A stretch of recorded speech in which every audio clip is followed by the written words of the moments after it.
بسم الله الرحمن الرحيم. الحمد لله رب العالمين، والصلاة والسلام على سيدنا محمد وعلى آله وأصحابه أجمعين. كنا نتكلم على البلاغة، والبلاغة قلنا لابد أن تكون لا يكون كلامك بليغا إلا إذا كانت كلماتك فصيحة وكلامك فصيحا، وأن يكون لكل مقام مقال. وقد ذكر المصنف أمثلة لاستعمال الكلام في غير موضوعه، فذكر قول المتنبي لكافور: وما طربي لما رأيتك بدعة. هذا لا يحسن أن يستخدمه في المدح، لأنه ما زاد على أن جعله أبا زنة من قردا. وكذلك قوله في أول لقاء لقي به كافورا: كفى بك داء أنكر الموت شافيا. فهذا الكلام غير بليغ وإن كانت كلماته فصيحة، لأنه ما وضعه في مكانه الدقيق. وصلنا إلى قول المصنف: وقديما زل الشعراء لمعنى أو كلمة نفرت سامعيهم فأخرجت كلامهم عن حد البلاغة. فقد حكوا أن أبا النجم هذا من الرجاز المشهورين، قال هو الفضل بن قدامة، وهو من رجال الإسلام والفقول المتقدمين في الطبقة الأولى منهم. قال: فقد حكوا أن أبا النجم دخل على هشام بن عبد الملك وأنشده. هنا في خطأ طباعي، ليس صفراء، صغواء. الأصح أنها صغواء قد كادت ولما تفعلي كأنها في الأفق عين الأحول. صغواء وليس صفراء. وفي رواية أخرى للبيت: فهي على الأفق كعين الأحول صغواء قد كانت ولما تفعلي. إذن يوجد روايتان للبيت. الرواية التي ذكرها المصنف: صغواء قد كادت ولما تفعلي كأنها في الأفق عين الأحول. وهناك رواية أخرى: فهي على الأفق كعين الأحول صغواء قد كانت ولما تفعلي. الصغواء هي المائلة للغروب. صغت قلوبكما، ما معنى قد صغت قلوبكما؟ أي مالت عن الحق والصواب. إن تتوبا إلى الله، أين جواب الشرط؟ فقد يجب عليكما أن تتوبا، وأنتما جديرتان بذلك. فقد صغت قلوبكما أي مالت عن الصواب. فيقول: صغواء أي هذه الشمس مائلة عن الصواب، مائلة إلى الغروب. قد كادت ماذا؟ قربت أن تغيب ولما تفعل. يعني صغواء هي مائلة إلى الغروب، قد كادت تغرب ولما تفعل. قد كادت كأنها في الأفق. لما وصل هو أبو النجم هنا تذكر أن هشاما كان أحوال، فتوقف وارتج عليه. فهشام كان طربا في إنشاده، فقال: أجز أكمل. فقال: كأنها في الأفق عين الأحول. هذه الكلمة كانت الصاعقة، فغضب هشام جدا. قالوا: فوجع رقبته، يعني ضرب رقبته بشدة، وأمر بطرده من الرصافة في البلد. فتدخل كبار أهل البلد فأبقوه فيها، فما أحد كان يطعمه ولا يسقيه إلا اثنين. كان يأكل في الصباح عند واحد وفي المساء عند واحد، وينام في المساجد، وبقي حاله سيئا حتى دعاه هشام مرة ثانية. فكلمة كم أثرت على هذا الإنسان، غيرت حياته لأنه وضعها في غير موضعها. قال: وكان صغواء قد كادت ولما تفعل كأنها في الأفق عين الأحول. وكان هشام أحول فأمر بحبسه. ومدح جرير عبد الملك بن مروان بقصيدة مطلعها: أتصحو أم فؤادك غير صاحي. فاستنكر عبد الملك هذا الابتداء وقال: بل فؤادك أنت. هذه القصة هو لا يخاطب عبد الملك، لا يقول له أتصحو أم فؤادك غير صاحي. هو لا يخاطبه هو، انتبهوا هنا، لا يخاطبه هو، يتكلم عن نفسه. أتصحو أم فؤادك غير صاحي، هذه قصيدة تكلم بها عن نفسه. وقصته في ذلك أنه قد مدح الحجاج. جرير قد مدح الحجاج، فالحجاج قال: أنا هذا مدح كبير لا أستطيع أن أجزيك عليه. فكتب له رسالة حتى يدخل على عبد الملك. فعبد الملك كان لا يحبه لأنه كان يمدح الحجاج ولا يمدحه، فقدموه وقال هذا خادم الأمير خليفة المسلمين، فقال بل هذا مادح الحجاج لا أريده. فجاء الأخطل النصراني وأنشده ففرح وأكرمه، فعابوه قالوا يعني أنت تكرم هذا النصراني وتترك هذا. المهم بقي يومين ثلاثة حتى أراد الشعراء أن ينصرفوا، فقدموه مرة ثانية فقال قل. فقال هذه القصيدة التي في أولها أتصفو أم فؤادك غير صاحب. طبعا هو إيش تكملة هذا البيت؟ ولا يخاطب الخليفة بذلك، هو يخاطب نفسه. الشعراء يجردون من أنفسهم إنسانا يخاطبونه. تذكرون في البردة إيش في بداية البردة؟ أن تذكر جيران بذي سلم مزجت، ويخاطب نفسه. دمعا جرى من مقلة بدم أم هبت الريح من تلقاء كاظمة وأومض البرق في الظلماء من إضم. فهو يخاطب نفسه فهو يقول لنفسه أتصحو أم فؤادك غير صاحي عشية هم صحبك بالرواحل. يعني كيف تبقى أنت وصحبك يريدون أن يذهبوا إلى هذا الخليفة؟ تقول العاذلات علاك شيب هذا الشيب يمنعني مراحل. العاذلات التي يظنه يقول له علاك شيب، فكيف تسير هذا المسير البعيد؟ فيقول لها شيبي يمنعني من الرواحل. الخليفة كان غاضبا عنه، كلما يقول بيتا يرد عليه. هذا يقول أتصحو أم فؤادك غير صاحب، فيقول له بل فؤادك أنت. أصلا ما خاطبه بس هو من غضبه عليه، إلى أن وصل قوله ألستم خير من ركب المطايا وأندى العالمين بطون راحل. لما وصل إلى هذا البيت كان متكئا وجلس، قال بلى نحن كذلك. هذا قالوا أمدح بيت في أبيات العرب، ألستم خير من ركب المطايا وأندى العالمين بطون راحل. ففرح جدا وأجزل له العطاء وأعطاه 100 ناقة يعني بأدواتها ورعاتها الذين يرعون الإبل، برعاتها الذين يرعونها. فإذا لاحظوا طبعا هذا الابتداء أيضا وإن كان يخاطب نفسه لا يحسن أن يقول أمام الخليفة أتصحو أم فؤادك غير صاحب. قال إذا ومدح جرير عبد الملك بن مروان بقصيدة مطلعها أتصحو أم فؤادك غير صاحب، فاستنكر عبد الملك هذا الابتداء وقال له بل فؤادك أنت. ونهى علماء الأدب على البحتري، نعوه إن شهروا به، نعى عليه ذنوبه يعني أظهرها وشهرها. ونهى علماء الأدب على البحتري أن يبدأ قصيدة ينشدها أمام ممدوحه بقوله لك الويل من ليل تقاصر آخره. لك الويل من ليل تقاصر آخره. الويل هو جماع الشر، أكبر الشر وجماع الشر دنيا وأخرى هو الويل، هلاك. كما يقول هلكت هلاكا عظيما. نفس الشيء ولا يخاطب ممدوحه ولكن الابتداء قبيح، فلذلك عابوا عليه وشهروا به أن يبدأ قصيدته بقوله لك الويل من ليل تقاصر آخره.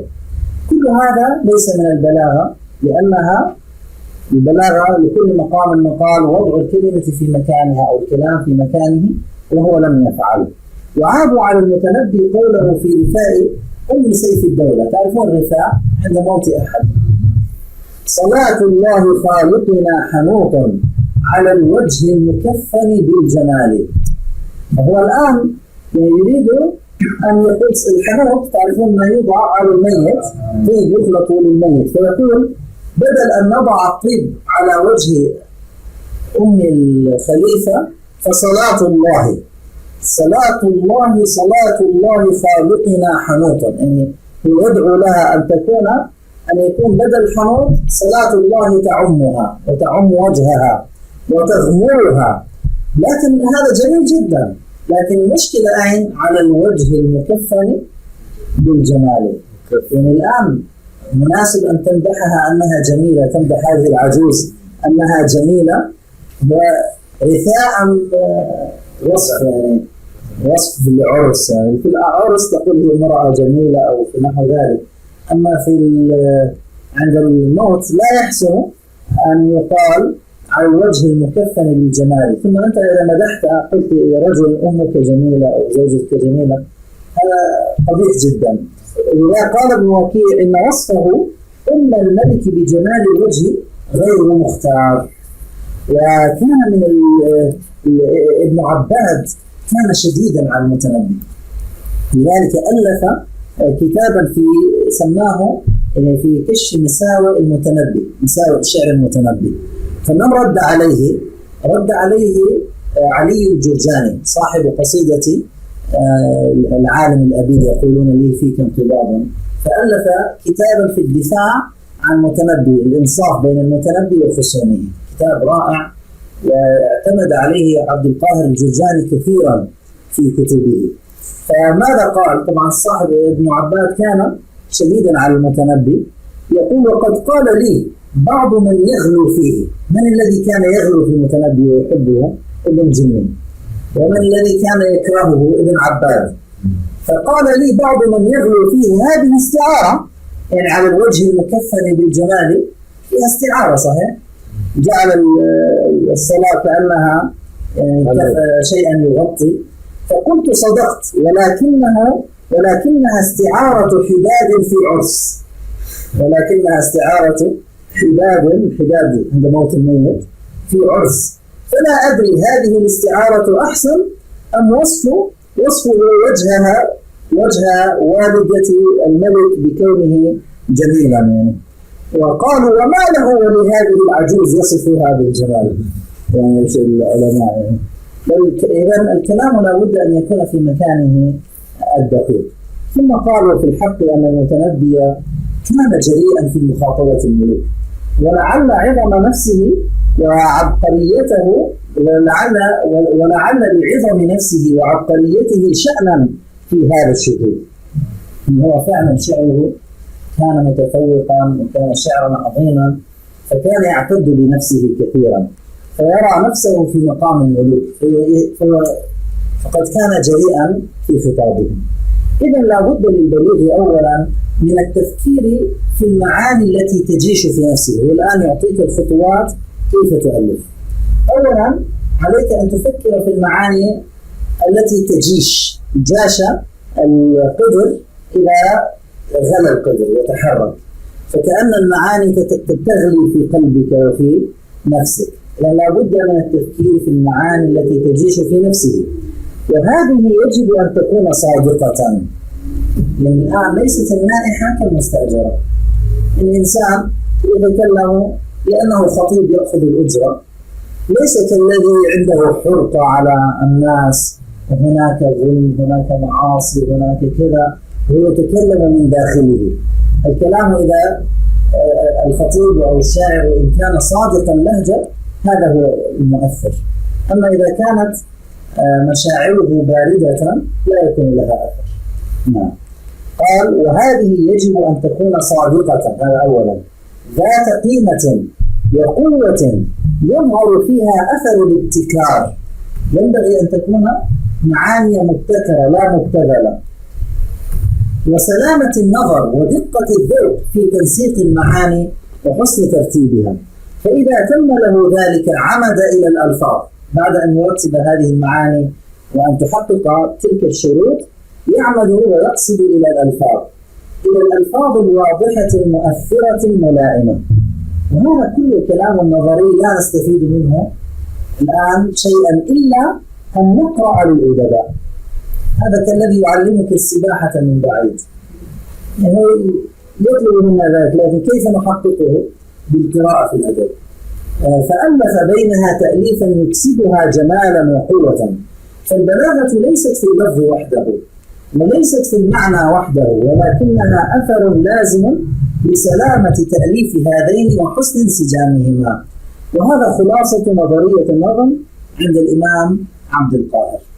بعد هذا انتهينا الآن من تعريف فصاحة الكلمة وفصاحة الكلام والبلاغة. طبعا البلاغة يوصف بها المتكلم والكلام، ولا يوصف بها الكلمة، فلا يقال كلمة بليغة، بل يقال كلام بليغ ورجل بليغ. وأما الفصاحة فيوصف بها الكلمة والكلام والمتكلم، فيقال كلمة فصيحة وكلام فصيح ورجل فصيح. الآن المؤلف بعد هذا أعطانا كلاما على الأساليب. وهناك كتب في الأساليب، هناك كتاب اسمه الأسلوب لأحمد الشايب. أحمد الشايب له كتاب في الأسلوب. فعندنا الأسلوب العلمي، وعندنا الأسلوب الأدبي، وعندنا الأسلوب الذي يستخدم في الخطابة، الأسلوب الخطابي. المؤلف يريد أن يعطيك في كل أسلوب ما هي خصائصه، ومتى ماذا تستعمل في كل أسلوب حتى لا تخلط بين الأمور. فقال أولا: وبعد هذا يحسن بك أن تعرف شيئا عن الأسلوب الذي هو المعنى المصوغ في ألفاظ مؤلفة على صورة تكون أقرب لنيل الغرض المقصود من الكلام، وأفعل في نفوس سامعيه. وأنواع الأساليب ثلاثة: الأسلوب العلمي وهو أهدأ الأساليب، هذا الأسلوب العلمي كما في كتب النحو والصرف وفي الكتب المدرسية، كتب المنطق وكتب الكيمياء والفيزياء والرياضيات، وهو أهدأ الأساليب وأكثرها احتياجا إلى المنطق السليم والفكر المستقيم، وأبعدها عن الخيال الشعري. فلا يحسن الخيال الشعري في الأسلوب العلمي، لأنه يخاطب العقل ويناجي الفكرة ويشرح الحقائق العلمية التي لا تخلو من غموض وخفاء. وأظهر ميزات هذا الأسلوب الوضوح، لا بد أن يكون هذا الأسلوب واضحا حتى يفهم الطلاب. وأما طريقة علمائنا في التعقيد فهم يريدون أن لا تنال المعلومة إلا بعد جهد وكد، لأنك إن تعبت بها فستحفظها، أما إذا أخذتها بسهولة تذهب بسهولة. فهذه طريقة كان يتبعها علماؤنا. إذن وأظهر ميزات هذا الأسلوب الوضوح، ولا بد أن يبدو فيه أثر القوة والجمال، وقوته في سطوع بيانه.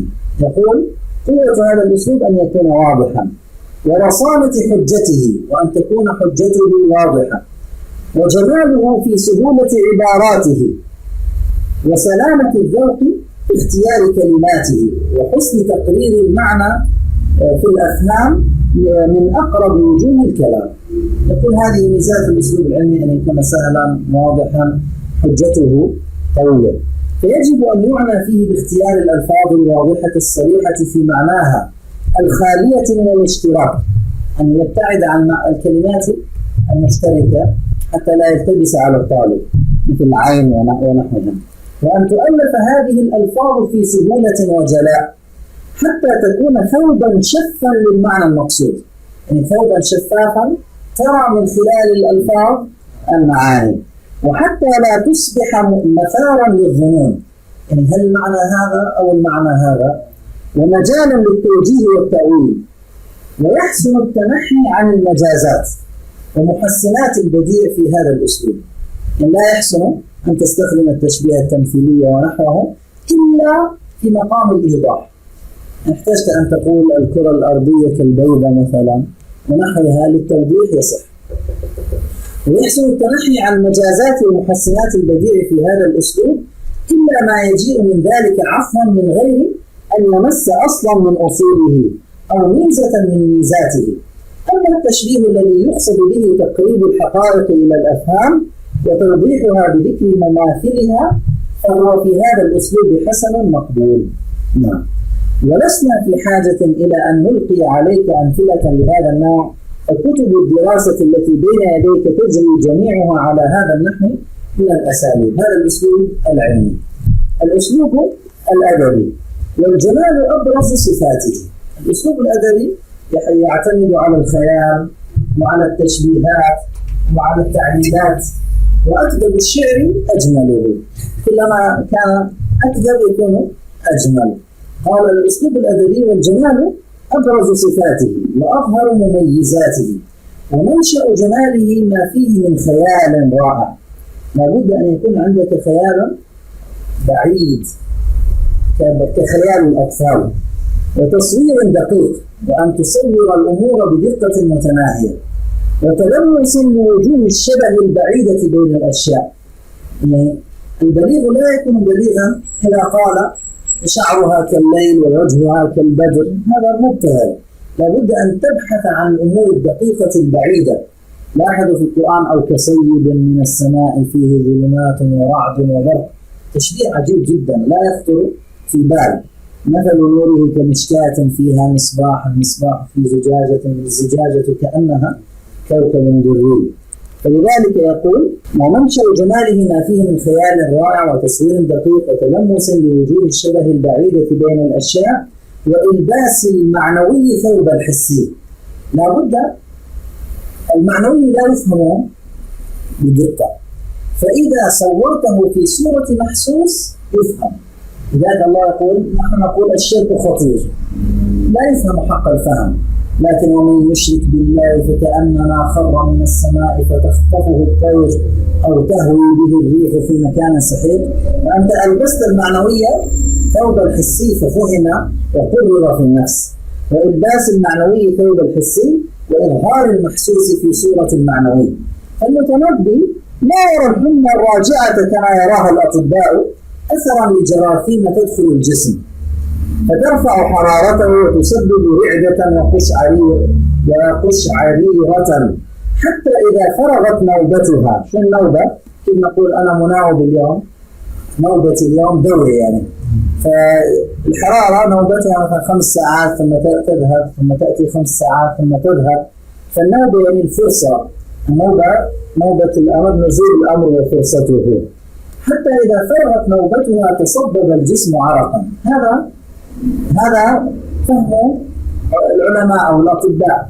أما الأديب لا يراها كذلك، يراها في صورة مختلفة، ولكنه يصورها كما تراها في الأبيات الآتية. هذا من الوافر. ما مفتاح الوافر؟ وهذا من أجمل البحور. بحر الوافر: بحور الشعر وافرها جميل، مفاعلة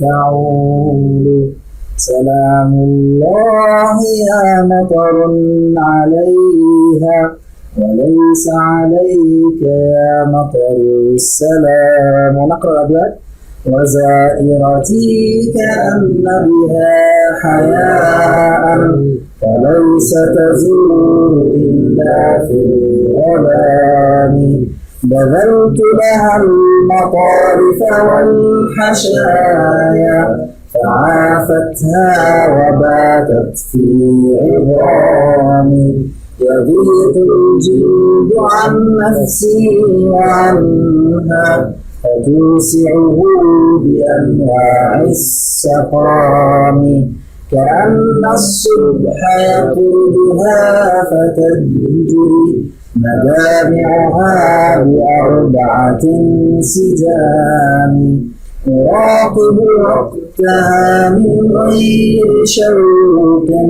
مراقبة المشوق المستهام، ويصدق وعدها والصدق شرا، إذا ألقاك في الكرب العظام، أبنت الدهر عندي كل بنت، فكيف وصلت أنت من الزحام. يقول: زائرتي ليست واو رب كما قال المصنف في الأسفل، بل كما قال واحدي: هذه زائرتي. فهذه الواو ليست واو رب. يقول: هذه الحمى سماها زائرتي في استعارات، كأن بها حياء، لا تستحي أن تزور في النهار. متى تأتي الحمى؟ في الليل فقط. وزائرتي كأن بها حياء، فليس تزور إلا في الظلام، تستحي أن تأتي في النهار. بذلت لها المطارف والحشايا. المطارف يعني قالوا جمع مطرف كمكرم، وهو الثوب الذي في طرفه يضعون في طرفه علم ونحوه، معلم يعني. قال بذلت لها، هو الذي في طرفه علامة ونحوها. والحشايا جمع حشية وهي ما حشي من الفراش يعني. فيقول قلت لها هذا ثوبي خذيه اجلسي فيه، هذه الثياب المحشية الفراش المحشي اجلسي فيه. بذلت لها المطارف والحشايا فعافتها، قالت أنا لا أريد، قالت لا أريد إلا عظامك، فعافتها وباتت في العظام، لم ترد أن تجلس لا في ثوب ولا على الفراش، على في عظامي. يضيق الجلد عن نفسي وعنها فتوسعه بأنواع السقام. دخلت في الداخل فجلدي لا يسعني ويسعها، فماذا تفعل؟ تنزل به أنواع السقام حتى يذوب اللحم ويصير لها وساع هناك، يعني هي لا يسعها، فماذا تفعل؟ توسعه بأنواع السقام حتى تذيب جسمي حتى تستطيع أن تدخل أكثر. أراقب وقتها، قال كأن الصبح يطردها، هي في الفجر تذهب عند الصباح، كأن الصبح يطردها، فلما يطردها الصبح تبكي على فراقي، فلذلك ينزل مني العرق في الصباح. عند الحمى في الصباح الإنسان يخرج منه عرق. قال تعرفون هذا العرق ما سببه؟ لأن الصبح طردها فهي بكت، فلذلك هذا العرق ينزل منه. قال كأن الصبح يطردها فتجري مدامعها بأربعة انسجام، يعني من الجهات الأربعة. كان الإنسان يبكي من هنا، فدموعها تنزل من الموق واللحاظ بأربعة انسجام، وتنزل تبكي، الدمع يجري جريا، السجام يعني الجارية. ويصدق أراقب وقتها، قال أنا صرت أعرف متى تأتي، هي تأتي في الظلام، فأنا أنتظر قدومها، أراقب وقتها من غير شوق، لكن لا تظنوني أني أشتاق إليها. مراقبة المشوق المستهام، مثل مراقبة المشوق المحب حبا شديدا مشتاق إلى حبيبه، المستهام يعني الهائم في حبيبه، مراقبها بحرص مثل مراقبة العاشق والهام الهائم في محبوبه، لكن أنا غير مشتاق لها. ويصدق وعدها، هي لا تخلف الميعاد، تأتي في الموعد، كل يوم تأتي في الموعد. ويصدق وعدها والصدق شر، لكن هذا صدق شر لا يريده.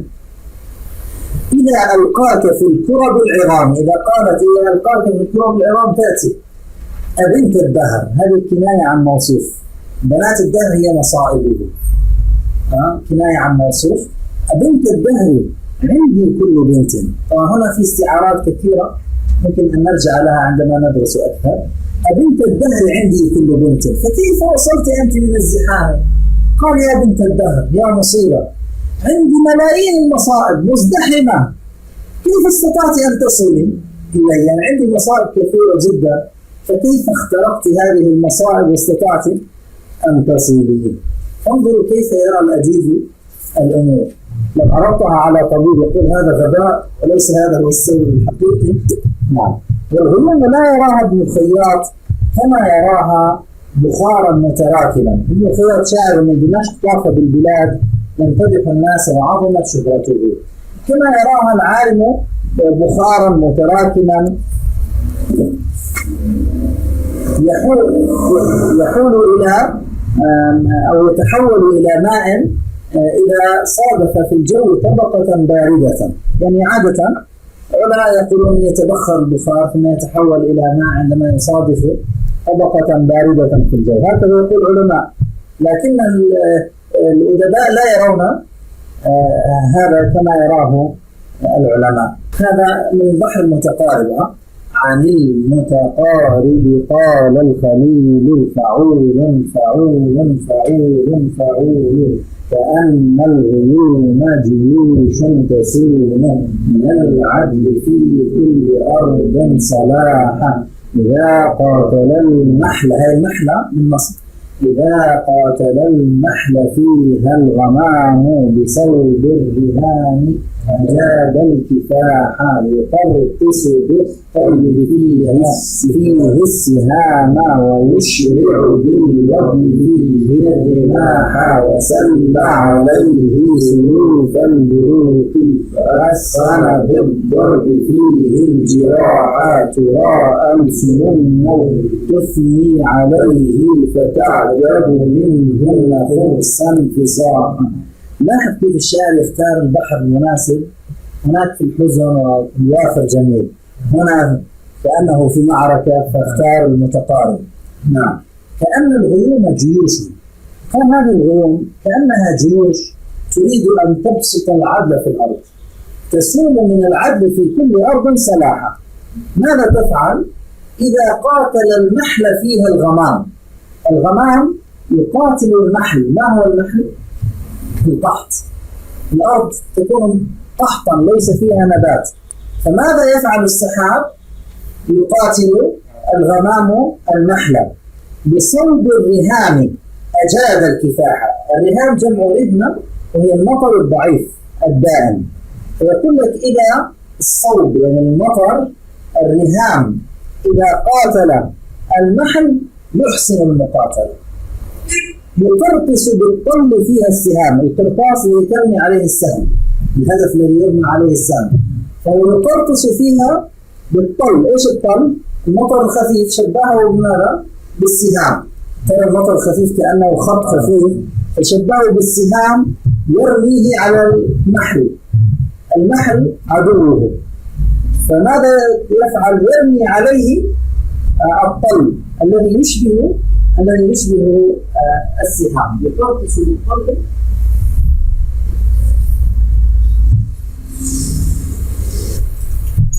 يقرطس بالطل فيه السهام. القرطاس هو الهدف الذي تضرب عليه السهام. فشبه المطر الخفيفة بالسهام. ويشرع بالوبل فيه الرماح. ما هو الوبل؟ الوابل المطر الشديد، فلم يصبها وابل فطل. فشبه المطر الخفيف بالرماح، وشبه المطر القوي بالسهام. شبه المطر الخفيف بالسهام، وشبه المطر الشديد بالرماح. واضح؟ يقرطس بالطل فيه السهام ويشرع بالوبل فيه الرماح. أين يطلق الرماح والسهام؟ على المحل حتى يقتله ويزيله فيخرج ماذا مكانه؟ الربيع. المحل تحت. وسل عليه سيوف البروق. وسل عليه سيوف البروق. نعيدها في البداية. هذه الغيوم تريد أن تنشر العدل في الأرض، فإذا رأت القحط والمحل والأرض المجدبة يطلق عليها الرماح الخفيف وهي الطل، والسهام الخفيف وهي الطل، ويطلق عليها الرماح القوية وهي الوبل. وسل عليه سيوف البروق. البرق الذي يخرج شبهه بماذا؟ بالسيف، فهو يسل السيف. فأفخم بالضرب فيه الجراحة. فكأن البرق سيف يفخم الجراحة في المحل. ترى ألسن النور تثني عليه. فلما تخرج الأزهار، هذه الأزهار تضحك وكأنها تمدح هذا المطر وتثني عليه، فتعجب منهن خرسا فصاحا. يعني النور لا يتكلم، هو أخرس ومع ذلك هو فصيح، لأن لسان الحال فيه يتكلم. وقد يتظاهر الأديب بإنكار أسباب حقائق العلم. هذا في حسن التعليل نسميه، حسن التعليل. يعلل مات فلان فنزل المطر، فيقول لك تعرف لماذا نزل المطر؟ يقول لك نعم لأنه مات فلان، فهو يبكي عليه. هذا نسميه حسن التعليل. قال وقد يتظاهر الأديب بإنكار أسباب حقائق العلم ويتلمس لها من خياله أسبابا تثبت دعواه الأدبية وتقوي الغرض الذي ينشده. فكلف البدر. الكلف في البدر، تعرفون في البدر يوجد لون سواد وحمرة كأنها بقعة في وجه البدر، هذا نسميها كلفة البدر. قال فكلف البدر الذي يظهر في وجهه ليس ناشئا عما فيه من الجبال وقيعان جافة كما يقول العلماء، لأن المعري يرى لذلك سببا آخر، فيقول في الرثاء طبعا هذا من الطويل، قلنا طويل له دون البحور فضائل فعول مفاعيل فعول مفاعل وما كلفة البدر المنير قديمة ولكنها في وجهه أثر اللتم. يقول تعرفون هذه الكلفة لماذا؟ هي ليست قديمة، ومن كثرة ما لطم وجهه، ترون كيف عند الميت عندما يموت يلطمون وجهه، فلكثرة لطمه لوجهه حزنا على هذا الميت خرجت له هذه الكلفة. نعم. وما كلفة البدر المنير قديمة ولكنها في وجهه أثر اللطم. ولا بد في هذا الأسلوب من الوضوح والقوة. فقول المتنبي يعني هذا الأسلوب الأدبي لابد أن يكون واضحا، أما الأبيات المعقدة لا تحسن فيه. فانتقدوا على المتنبي قوله نعم نعم كفي أيضا هذا من الطويل. قال كفي تغرب الأولى من اللحظ مهجتي بثانية والمتلف الشيء غارمه. يقول لهذه المرأة ونظر لهذه المرأة، فماذا فعلت النظرة الأولى هذه؟ قتلت نفسه. فقال للمرأة قفي لأنك قتلت نفسك، فأريد أن أقتص من هذه النظرة الأولى. النظرة الأولى أجرمت، عملت جريمة، ما هي؟ قتلتني، فأريد أن أنظرك مرة ثانية حتى تدفع الدية عن قتلي، يعني حتى تكون غرامة أن أنظر مرة ثانية، لأنك قتلتني، النظرة الأولى قتلتني، فلا بد النظرة الأولى أن تغرم. ما هي الغرامة؟ أن أنظر مرة ثانية. يقول كفي تغرمي. تغرم مرجوم في جواب ماذا؟ الأمر في جواب الطلب. كفي تغرم أي ضروري أقتل، تعالوا أتلوا. كفي تغرم الأولى مجرمة، النظرة الأولى مجرمة من اللحظ النظر. كفي تغرم الأولى من بيانية، والأولى فاعل ومهجتي مفعول به. إذا الأولى فاعل ومهجتي مفعول به، ومن اللحظ من بيانية. كفي تغرم الأولى من اللحظ مهجتي، فالأولى قتلت مهجتي فلا بد أن تغرم. كيف تغرم؟ كيف نأخذ الغرامة منها؟ بثانية. ثم أتى بواو حال عام مستأنفة، والمتلف الشيء غارمه، هذه نسميها واو تذييلية أو واو حال عام. أنا أسميها العلماء واو استئنافية، يعني كان قاعدة كلية والمتلف الشيء غارمه. العلماء انتقدوا عليه هذا البيت لأنه فيه تعقيد كثير غير مفهوم. قالوا فهذا غير دليل، لأنه يريد أنه نظر إليها نظرة تلفت مهجته، فيقول لها قفي لأنظرك نظرة أخرى ترد إلي مهجتي وتحييها. النظرة الأولى قتلته، فالنظرة الثانية ستحييها لأنه تعجبه. فإن فعلت كانت النظرة غرما لما أتلفته النظرة الأولى. فانظر قال كيف عانينا طويلا في شرح هذا الكلام الموجز الذي سبب ما فيه من حذف وسوء تأليف شدة خفائه وبعده عن الأذهان، مع أن معناه جميل بديع وفكرته مؤيدة بالدليل. وإذا أردت أن تعرف كيف تظهر القوة في هذا الأسلوب فاقرأ قول المتنبي في الرثاء. يريد الآن أن يقارن بين أسلوبين لترى كيف يكون الأسلوب الهادئ وكيف يكون الأسلوب الشديد القوي. هذا البيت من الكامل كمل الجمال من البحور الكامل متفاعل قال السماء كئيبة وتجهم قلت ابتسم يكفي تجهم في السماء. يقول نقرأ معا ما كنت آمل قبل نعشك أن أرى مرة ثانية ما كنت آمل قبل معشك أن أرى رضوى على أيدي الرجال يسير. نعم، لاحظ هذا الأسلوب. الآن أعطانا أسلوبا، ثم في قول ابن المعتز من البحر السريع: قد ذهب الناس ومات الكمال وصاح صرف الدهر أين الرجال، هذا أبو العباس في نعشه، قوموا انظروا كيف تسير الجبال.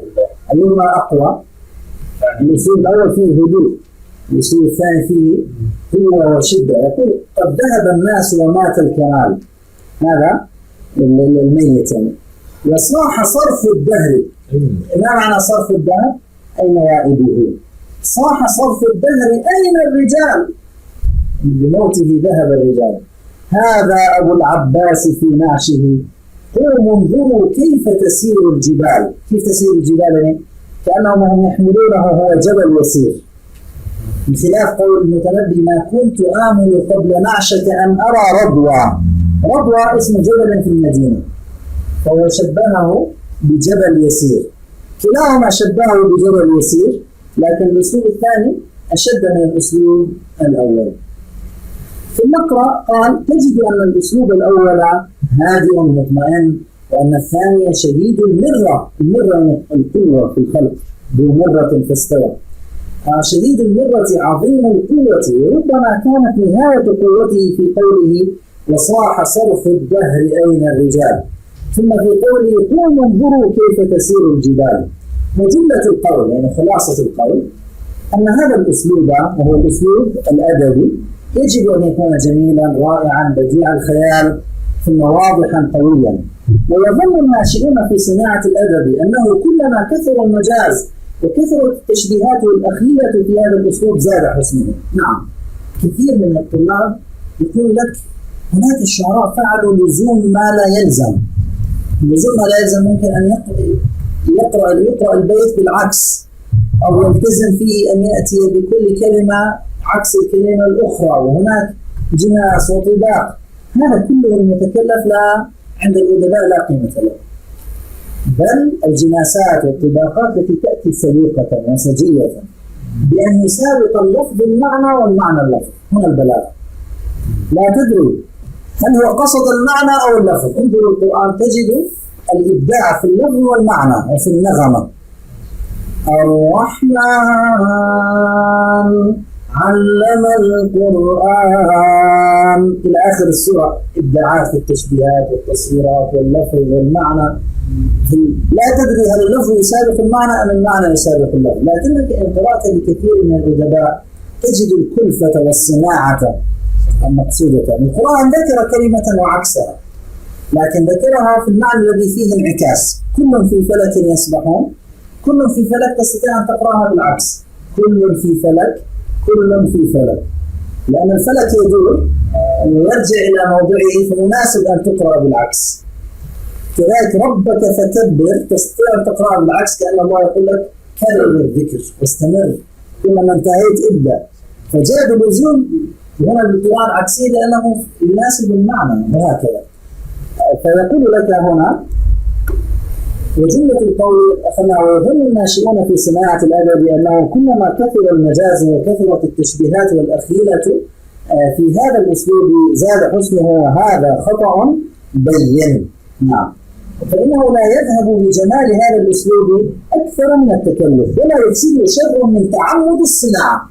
أنت لما ترى إنسانا يتكلف في كلامه ويتنطع لا ترتاح له، تريد الذي يتكلم عن بهدوء ويتكلم يأتي الكلام سجية صادق اللهجة، المعنى يسابق اللفظ واللفظ يسابق المعنى. هذا الذي يدخل في القلب حقيقة. أما التنطع والتكلف هذا لا يحبه الطبع ويمجه، لذلك قالون أنا من المتكلفين. نعم، قال: ولا يفسد شر من تعمد الصناعة. ونعتقد أنه لا يعجبك قول الشاعر. أنا حقيقة أن هذا يعجبني، أراها تشبيهات جميلة وإن كثرت. هذا من البحر البسيط. البحر البسيط جميل جدا، إن البسيط لديه يبسط الأمل مستفعل فاعل مستفعل فاعل عليه البردة من تذكر جيران به سلام مزجت دام عن جرام مقلة بدم. نقرأ معا. فأمطرت لؤلؤا من نرجس وساقت وردا وعضت على العناب بالبرد. فيها استعارات كثيرة ولكنه أبدع فيها حقيقة. أنا بالنسبة لي هذا بيت بديع حقيقة، وإن كانت كثرت فيه الاستعارات والتشبيهات. فأمطرت لؤلؤا. ما هو اللؤلؤ؟ الدموع. دموعها شبهها باللؤلؤ لأنها بيضاء فهي تشبه اللؤلؤ. من نرجس. العيون، النرجس هذا نوع من الورد تشبه به العيون. انظروا في الإنترنت صورته. فالعيون عيونها تشبه النرجس ودموعها تشبه اللؤلؤ. وسقت وردا. لما نزلت الدموع ماذا سقط؟ خدودها الحمراء، فخدودها الحمراء تشبه الورد.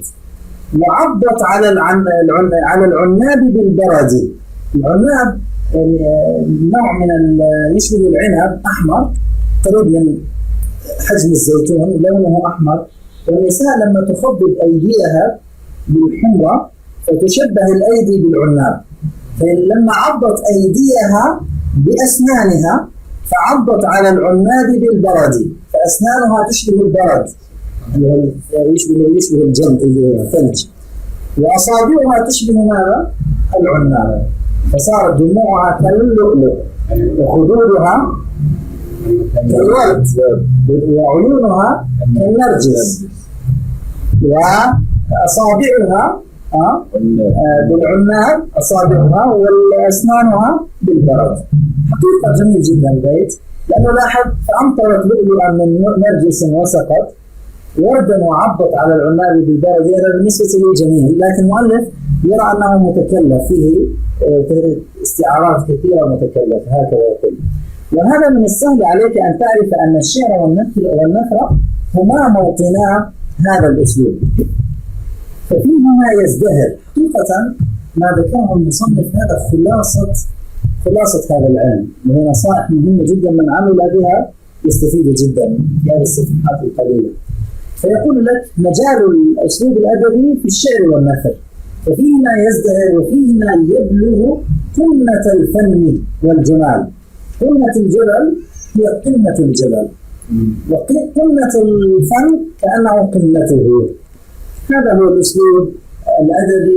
وصلنا إلى الأسلوب الخطابي. أخذنا في الدرس السابق الأسلوب العلمي والأسلوب الأدبي، وقلنا الأسلوب العلمي لا بد أن يكون واضحا، عباراته سهلة، لا تكثر فيه التشبيهات والاستعارات إلا ما يحتاج فيه إلى التوضيح.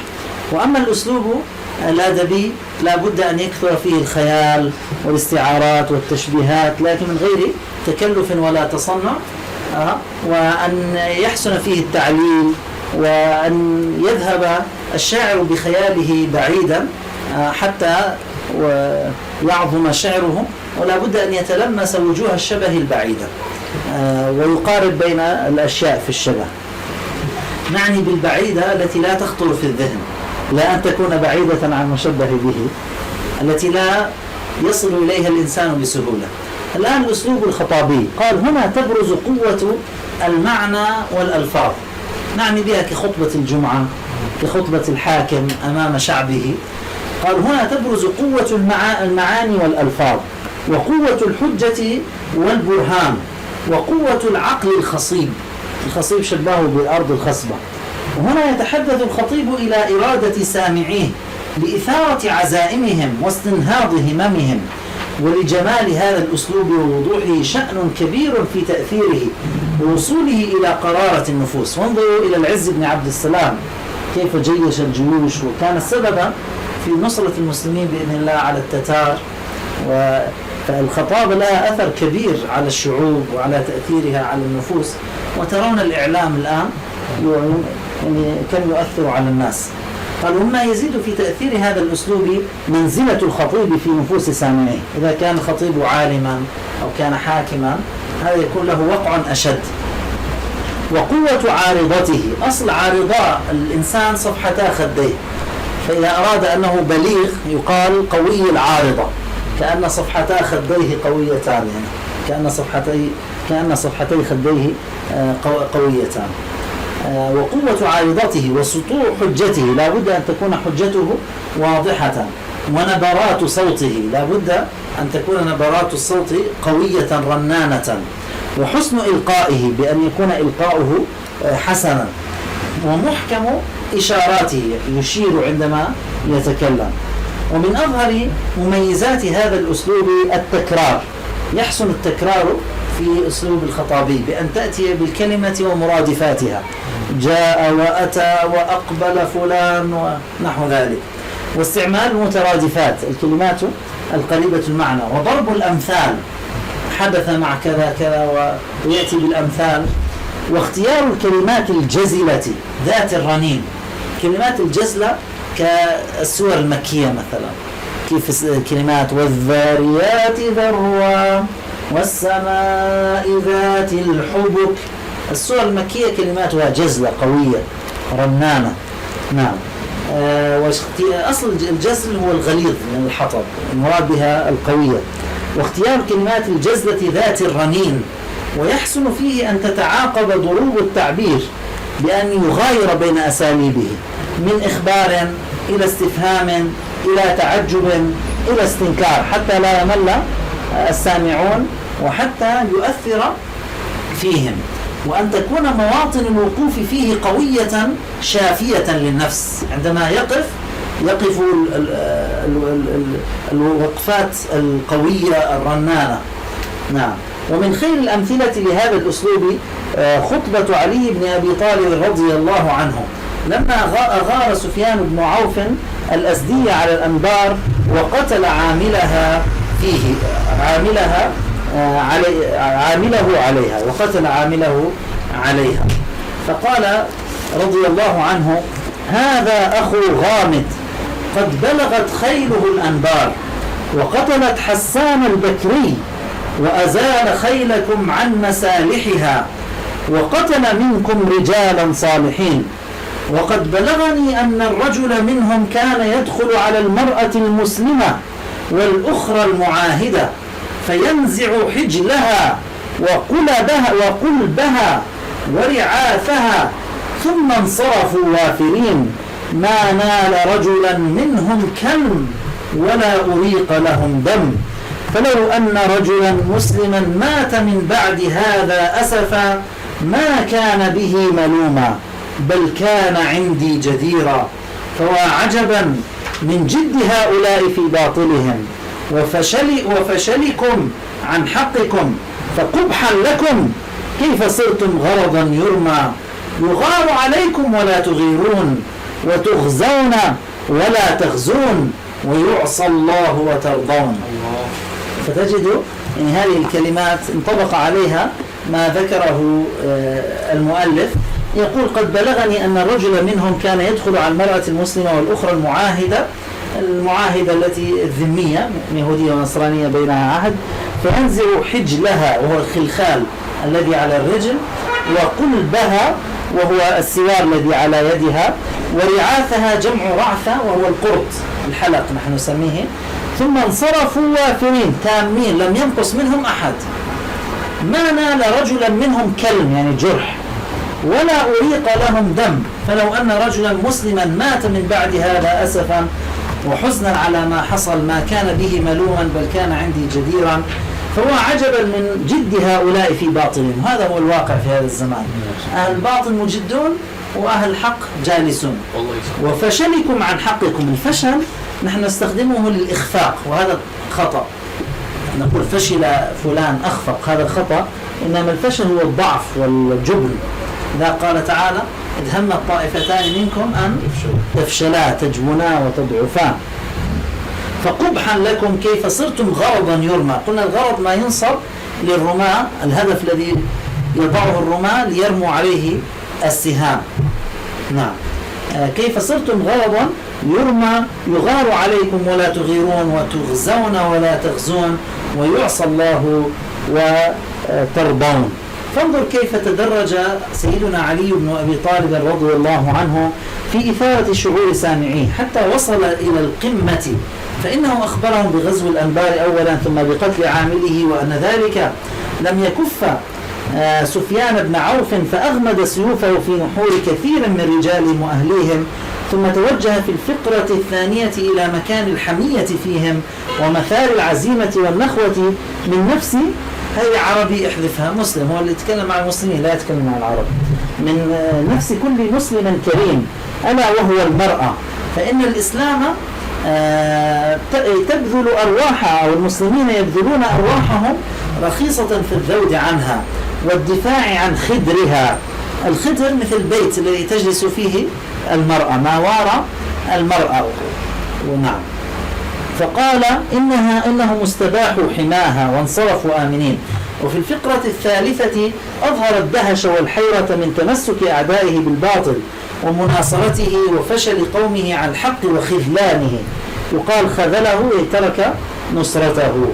ثم بلغ الغيظ منه مبلغه فعيرهم بالجبن والخور، وهذا مثال من أمثلة الأسلوب الخطابي نكتفي به في هذه العجالة، ونرجو أن نكون قد وفقنا إلى بيان أسرار البلاغة في الكلام وأنواع أساليبه، حتى يكون الطالب خبيرا بأفانين القول ومواطن استعمالها وشرائط تأديتها، والله الموفق. هذا العصر حقيقة كانوا يتملون ويأخذون الشيء الكثير من الأدب ويكثرون قراءة الأدب. وعندي كتاب كان مقررا عندهم في مدارسهم من 5 أجزاء، كان يعطى للصف الابتدائي والثانوي والإعدادي، فيه الشعر لكل مرحلة وكل تاريخ من تاريخ الإسلام.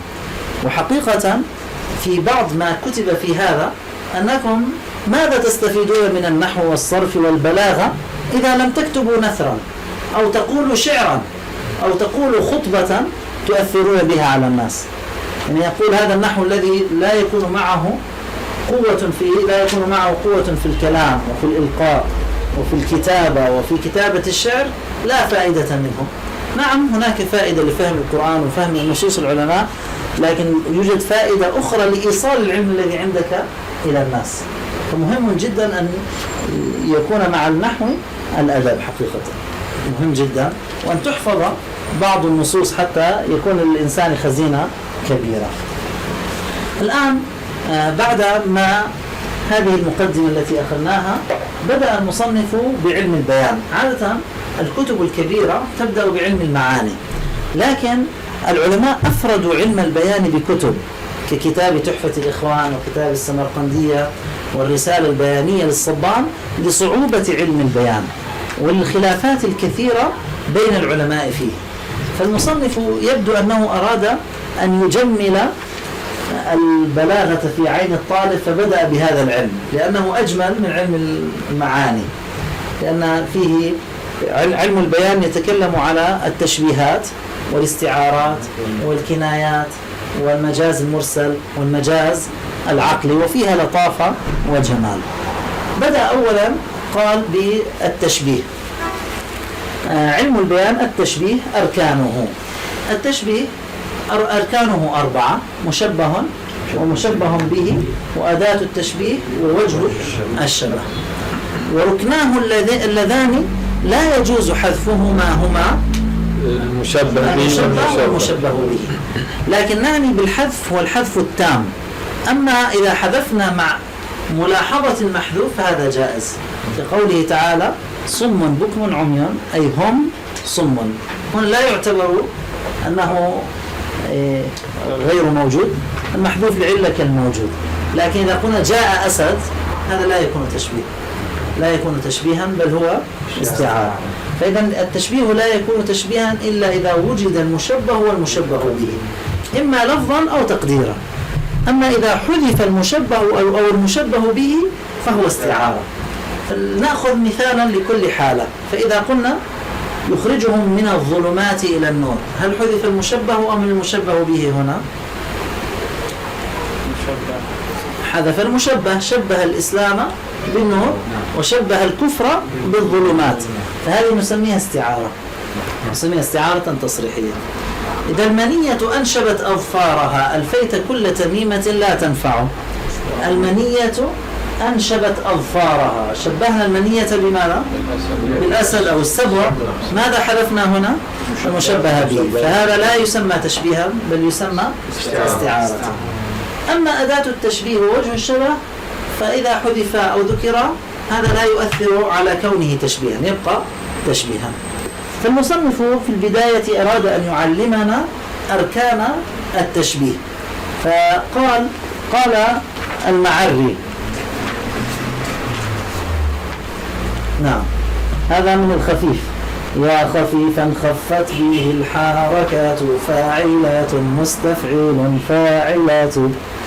يا خفيفا خفت به الحركات فاعلات مستفعيل فاعلات. أنت كالشمس في الضياء وإن جاوزت كيوانا في علو المكان.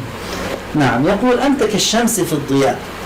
أنت كالشمس في الضياء. أين المشبه وأين المشبه به وأين أداة التشبيه ووجه الشبه؟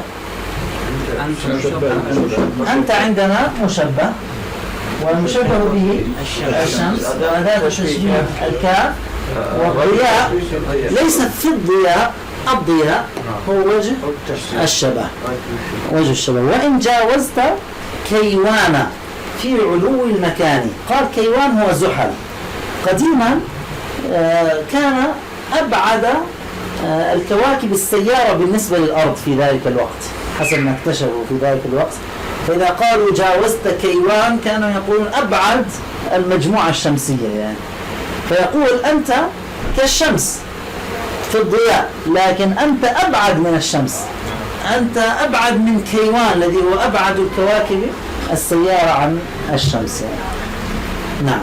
وقال آخر أيضا من الخفيف: أنت كالليث في الشجاعة والإقدام والسيف في قراع الخطوب. أين المشبه هنا؟ أنت مشبه، المشبه به الليث، أداة التشبيه الكاف. وجه الشبه الشجاعة والإقدام. هنا وجه الشبه في المثال الأول مفرد، وجه الشبه في المثال الثاني يسمى متعددا. عندنا وجه الشبه له ثلاث حالات: مفرد، متعدد، مركب. منزل منزلة المفرد. مفرد، متعدد، مركب ينزل منزلة المفرد. فإذا قلنا زيد كالأسد، هذا شيخ معاذ مفرد. زيد كالأسد في الشجاعة والإقدام، هذا متعدد. لكن هل هناك علاقة بين الشجاعة والإقدام؟ هل يعطيان صورة كاملة؟ يعطيان صورة كاملة؟ لا. لكن إذا قلنا كأن مثار النقع فوق رؤوسنا وأسيافنا ليل تهاوى كواكبه، ما هو وجه الشبه هنا؟ مركب لكنه منزل منزلة المفرد، أعطانا صورة واحدة. ما هو وجه الشبه هنا؟ صورة شيء أسود في داخله أشياء بيضاء متحركة. نأخذ مثالا أسهل: النجم، الهلال في السماء كنون من فضة على صفحة زرقاء. حرف نون من فضة. الهلال في السماء كحرف نون من فضة على صفحة زرقاء. ما هو وجه الشبه بين الحالتين؟ شيء ماذا؟ شيء أزرق في وسطه شيء مقوس أبيض، أو شيء أبيض مقوس في وسط شيء أزرق. هذا مركب لكنه يعطينا صورة كاملة. هذا نسميه مركبا منزلا منزلة المفرد. فهنا المصنف أعطانا المتعدد، أعطانا مثالا لوجه الشبه المتعدد. هل يوجد تشبيه آخر في البيت؟ في الشطر الثاني بالضبط. أين المشبه؟ هل هو موجود أم محذوف هنا؟ محذوف ولكن ملاحظ هنا. أنت كذلك. لما قال الواو كأنها أعادت أنت، تمام. فكأنه قال أنت، فلا تعتبر هنا المشبه محذوفا، اعتبره كالموجود لأن الواو تشير إليه. فأين المشبه هنا؟ أنت. أين المشبه به؟ السيف. وأين وجه الشبه؟ قراع الخطوب. فإذا أنت كالليث في الشجاعة والإقدام، وأنت كالسيف في تحملك وفي مقارعة الخطوب أي مصارعة الشدائد. هذا مركب. نعم. في قراءة الخطوب. لا، قراءة الخطوب هذا نسميه مفرد مقيد. إيش معنى الليث؟ الليث والأسد. أنت كالأسد. الأسد له أسماء كثيرة، الليث والأسد والهزبر والغضنفر. الآن بحر سريع ما له ساحل. البحر السريع قال كأن أخلاقك في لطفها ورقة فيها نسيم الصباح. كأن أخلاقك في لطفها ورقة فيها نسيم الصباح. أين المشبه؟ الأخلاق. المشبه به نسيم الصباح. أين أداة التشبيه؟ الكاف. ووجه الشبه اللطف والرقة. كاف أو كأن أداة التشبيه هي كأن. نلاحظ الفرق بين الكاف وكأن. أنت كالليث. كأن أخلاقك. ماذا الكاف ماذا تلي أو ماذا يليها؟ في الأول مشبه. الكاف يليها المشبه به. أما كأن ماذا يليها؟ المشبه. الكاف في الأغلب يليها المشبه به. أنت كالأسد. أما كأن يليها المشبه. هذا أولا. كأن ماذا تختلف عن الكاف؟ من جهتين. هي تفيد التشبيه المؤكد. إذا واحد يشك فيما تقول كأن زيدا أسد، هو يشك، تؤكد له كأن أكيد كلامي صحيح، من المؤكد أن كلامي صحيح. وأيضا تفيد قوة المشابهة. كأن زيدا أسد تفيد قوة مشابهة زيد للأسد. لذلك استخدمت في القرآن كأن في التشبيهات الغريبة. كأنهم جراد منتشر، كأنهم أعجاز نخل خاوية، كأنهم أعجاز نخل منقعر. أيضا علينا أن نلاحظ أن الكاف ليس دائما تدخل على المشبه به. في التشبيه التمثيلي الذي ذكرناه الكاف لا تدخل على المشبه به، بل تدخل على أول الرسمة. تعرفون بعض الفنانين يرسم لك الرسمة أمامك، هكذا يفعل القرآن. إذا أراد أن يشبه يقول مثل الحياة الدنيا كماء. هل الدنيا كماء؟ لا، هي بداية الرسمة. الآن سيرسم لك المشهد أمامك. كماء أنزلناه من السماء فاختلط به نبات الأرض فأصبح هشيما تذروه الرياح. فالدنيا كماذا؟ ليست كالماء، هي كالنبات الأخضر الذي ينمو بسرعة ثم لا يلبث أن يزول. فالكاف إذا تدخل على المشبه به إلا في التشبيه التمثيلي، فلا تدخل على المشبه به. نعم. إذا انتهينا من هذا البيت. نأخذ البيت الذي بعده من مجزوء البسيط. مجزوء البسيط يعني هو البسيط لكن حذف منه أجزاء. إن البسيط لديه يبسط الأمل مستفعل فاعل مستفعل فاعل كأنما الماء في صفاء وقد جرى ذائب اللجين. نفس البسيط لكن جزء أخذ منه بعض الأجزاء فيسمونه مجزوء البسيط. أين المشبه هنا؟ أين المشبه؟ الماء ومشبه به ذائب اللجين، لكن لم يشبهه الماء مطلقا. الماء في صفاء. الماء في صفاء. نعم. ليس وجه الشبه؟ لا. الآن كأنما الماء في صفاء وقد جرى ذائب اللجين. كأنما الماء في صفاء وقد جرى ذائب اللجين. هنا نعم كأنما الماء ذائب اللجين في صفاء كما قال هو وجه الشبه. الماء مشبه، ذائب اللجين مشبه به، في صفاء هو وجه الشبه. ما الفرق بين كأن وكأنما؟ ما الكاف ماذا تفعل من حيث المعنى؟ تفيد الحصر. فإذا قلنا كأن زيدا أسد أقول هو كالأسد. كأنما زيد أسد ليس زيد إلا كالأسد. تفيد التشبيه لكن مع الحصر. هذا إذا دخلت على الجملة الاسمية. أما إذا دخلت على الجملة الفعلية فهي تشبه حالة بحالة، كأنما يساقون إلى الموت وهم ينظرون، تشبه حالتهم بحالتهم وليس مفردا بمفرد. إذن هنا أخذنا أركان التشبيه. نحن لا نقرأ البحث أنتم تقرؤونه بأنفسكم. البحث تقرؤونه. عادتنا أن نشرح الأمثلة وأن نأخذ القواعد، لكن في الأسفل هناك تعليق هنا في الأسفل. أداة التشبيه إما اسم، يعني أدوات التشبيه إما أن تكون اسما أو فعلا أو حرفا. فأداة التشبيه إما اسم نحو الشبه ومثل ومماثل وما رادفها. من يعطيني مرادفات لها؟ شبيه أو مشابه، مضاهي ويضاهي، مضاهن، مضارع أي مشابه. وإما فعل نحو يشبه ويماثل ويضارع ويحاكي. وإما حرف وهو الكاف وكأنه. القواعد الآن.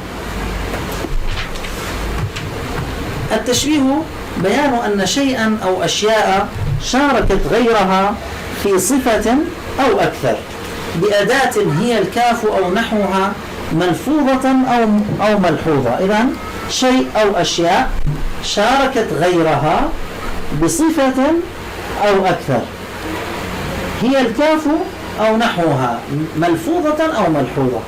أركان التشبيه 4، وهي المشبه والمشبه به، ويسميان طرفي التشبيه.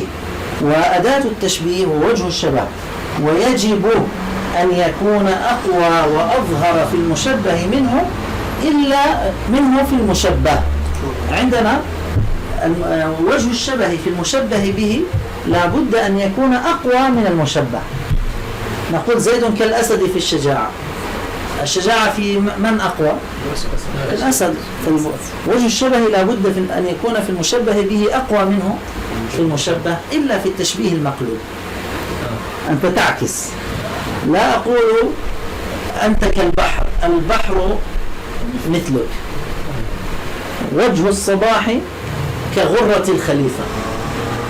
في التشبيه المقلوب تعكس وتدعي أن وجه الشبه في الممدوح أكثر وأعلى منه في المشبه به.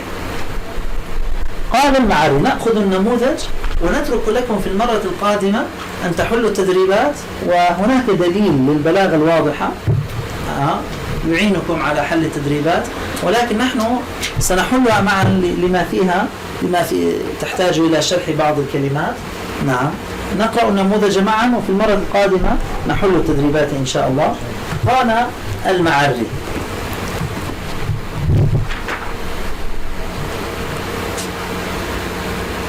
من الخفيف: يا خفيفا خفت به الحركات، فاعلات مستفعل فاعلات، رب ليل كأنه الصبح في الحسن، وإن كان أسود الطيلسان.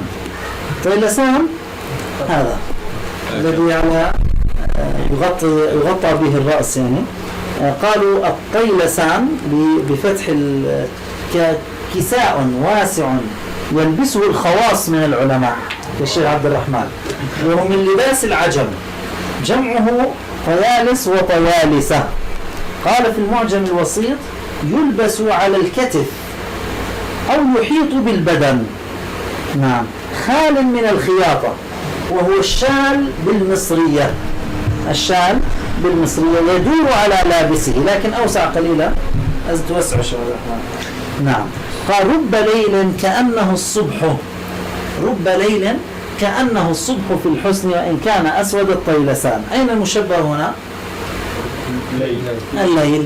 أو رب ليل. لا، ليس رب لا تدخل. المشبه اسم، لا بد أن يكون اسما، فالمشبه هو الليل. كأنه الصبح، أين المشبه به؟ الصبح. وأين أداة التشبيه؟ كأن. طبعا نحن ليل هنا البعض العلماء لا يقول الليل، يقول الضمير الذي يعود لليل، وهذا أدق. الضمير الذي يعود لليل، المشبه هو الضمير الذي يعود لليل، كأنه نقول الليل يعني، والمشبه به هو الصبح، وجه الشبه الحسن. نعم، وأداة التشبيه هي كأن. لكن عليكم أن تنتبهوا أن وجه الشبه لا يكون نعتا، لا يعتبر النعت وجه الشبه. فلو قلت زيد الشجاع كالأسد لا يعتبر أنني ذكرت وجه الشبه. وجه الشبه لابد أن يكون على صورة المجرور بفي أو منصوبا على التمييز أو الحال. زيد كالأسد في الشجاعة أو شجاعة، عرفتم؟ أما النعت في أحد الطرفين لا يعتبر وجه الشبه. لذلك سنأخذ في الدرس الثاني ما وقع فيه المصنف من الاضطراب في حل الأسئلة في هذه المقطع. نعم، فهنا قال رب ليل كأنه الصبح في الحسن وإن كان أسود الطيلسان. ما معنى البيت؟ يقول الليل قد يكون أجمل كأنه الصبح في الجمال وإن كان يلبس طيلسان أسود. نعم، كان شيخنا يقول يعني نحن نرى رجالا سودا لكن وجههم منير كالبدر. رأى شيخنا واحد يعني في مكة هكذا يلمع وجهه فجاء وقبله في رأسه من جماله. فليس الجمال ببياض البشرة. كان معنا واحد من إفريقيا في اليمن، واحد أبيض وهو أسود من إفريقيا، فيقول للأبيض يعني قال للأسود، الأبيض قال للأسود أنت في النار. قال لماذا؟ قال لأن الله يقول فأما الذين اسودت وجوههم ففي النار. قال لا، بالعكس، لأن الله قال أما الذين اسودت وجوههم يعني كانت وجوههم بيضاء فاسودت. الأبيض يقول باب الدعاء. قال وسهيل كوجنة الحب في اللون وقلب المحب في الخفقان. هذا سهيل كوكب لونه يضرب إلى الحمرة وفيه اهتزاز. أنت عندما تراه يعني يضيء كأنه يضيء وينطفئ يضيء وينطفئ، فله حركة نبض ولونه أحمر. فيقول وسهيل كوجنة الحب. إيش الوجنة؟ ما ارتفع من الخدين، هذه وجنة الحب. يقول سهيل في حمرته مثل ماذا؟ وجنة المحب. هنا البلاغة تأتي. من يخطر على بالي عندما يرى سهيلا هذا لا ينقاد إلا لأديب. الحب المحبوب الحبيب يعني. يقول سهيل في حمرته كوجنة حبيبتي وقلب المحب في الخفقان. الإنسان النجار إذا دخل بيتا إلى ماذا ينظر؟ الأبواب الخشب ونحو ذلك. الحداد إذا دخل يرى الحدادة. والمحب إذا نظر إلى أي شيء يرى حبه وحبيبته ومحبوبه. فإذا رأى سهيلا ينبض يقول هذا قلب المحب، وإذا رأى حمرته يقول هذا وجنة الحب. يرى كل شيء. هذا سهيل كوجنة الحب في اللون. لا نعود لكلام الشيخ إسحاق. إذا سهيل مشبه، وجنة الحب مشبه به. أين وجه الشبه؟ في اللون. هذا التشبيه الأول. التشبيه الثاني أين المشبه؟ سهيل المفهوم من الواو، والمشبه به قلب المحب ووجه الشبه والخفقان. وصيغة فعلان تدل على الاضطراب والحركة. ومنه الحيوان، الحياة الآخرة كأنها هي الحياة الحقيقية، وأما حياتنا موت، حياة ضعيفة. هنا الشيخ آيكوت يلاحظ أنه من التشبيه المقلوب. ما قال وجنة الحب كسهيل، بل سهيل كوجنة الحب. لكن بعض العلماء اشترط للتشبيه المقلوب أن تقصد المبالغة. إذا كان كلامي أصالة على وجنة الحب فلم أقل وجنة الحب كسهيل، فقلت سهيل كوجنة الحب يعتبر تشبيها مقلوبا. أما إذا أردت تشبيها لم أرد المبالغة فقلت سهيل كوجنة الحب ابتداء، فهذا لا يكون من تشبيه المقلوب. سنأخذه إن شاء الله في الدروس الآتية. وبهذا نكون قد أخذنا الدرس الأول، ويكون عليكم أن تحلوا التدريبات وإن شاء الله سنمشي في الكتاب سريعا. سبحانك اللهم وبحمدك، نشهد أن لا إله إلا أنت، نستغفرك ونتوب إليك.